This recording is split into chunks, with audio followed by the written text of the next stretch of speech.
அவங்களுக்கு முன்னாடி அந்த மாப்பிள்ளை எப்படிப்பட்டவங்கிறத நான் கண்டுபிடிச்சு ஆதாரத்தோட பெரிய மாமா முன்னாடி கொண்டு வந்து நிறுத்தி நடக்க போற கல்யாணத்தை நிப்பாட்ட போறேன். இது மூலமா கல்யாணத்தை நிப்பாட்டின மாதிரியும் ஆச்சு, பெரிய மாமா முன்னாடி ஒரு நல்ல பேர் கிடைச்ச மாதிரியும் ஆச்சு. அதே நேரத்துல நம்ம சொந்தக்கார பையனை வர வச்சு அவனை திடீர் மாப்பிள்ளையாக்கி மணமேடையில உட்கார வச்சு தாலிய கட்ட சொல்லி நாம நினைச்ச மாதிரியே கல்யாணம் பண்ண மாதிரி ஆச்சு. அதானே? அதேதாமா.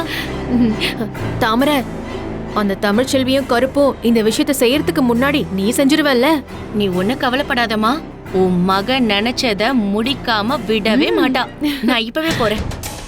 ஐயோ,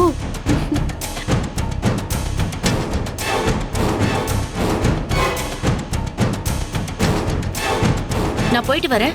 எதுவா இருந்தாலும் உனக்கு போன் பண்றேன், சரியா? சரி, பாத்துக்கோ. நீ பாத்து போ. மதனி, திட்டம் போட்டு கல்யாணம் நடத்தணும் நான் பாக்குறேன். இந்த கல்யாணம் இதுக்கப்புறம் நடக்கவே நடக்காது.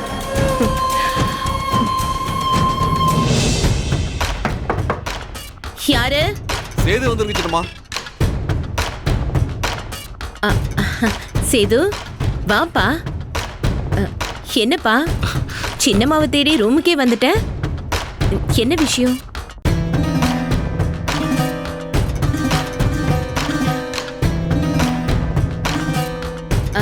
சித்ரா, கண்மணியோட கல்யாண வேலை எல்லாத்தையும் பாக்குறது சேதுதான். பாரு, 2 நாள் அவன் உடம்பு எப்படி வாட்டமா போயிடுச்சு. ஏன்பா சேது, வெளியிடங்களுக்கெல்லாம் போற, ஜூஸஸ்ன்னு வாங்கி குடிச்சு உடம்ப கொஞ்சம் பாத்துக்கலாம்ல?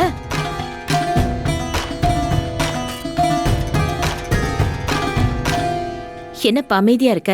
என்னாச்சு? எதுவுமே பேச மாட்டேங்கிற? அது சின்னம்மா, நான் இப்படி கேட்கறேன்னு தப்பா எடுத்துக்காதீங்க. என் மனசுல ஒரு விஷயம் உறுத்திக்கிட்டே இருக்கு. அதான் உங்ககிட்ட வெளிப்படையா கேட்கலான்னு வந்தேன். சொல்லுப்பா, என்ன விஷயம்? கண்மணிக்கு முடிவு பண்ணியிருக்க இந்த கல்யாணத்தை முழுக்க முழுக்க ஏற்பாடு பண்ணதெல்லாம் நீங்க தான். அதான் உங்களை விட்ட வேற யார்கிட்ட இந்த கேள்வி கேட்கறதுன்னு தெரியல. அதனால தான் கேட்குறேன். கண்மணிக்கு பார்த்துருக்க மாப்பிள்ள நல்ல மாப்பிள்ள தானே?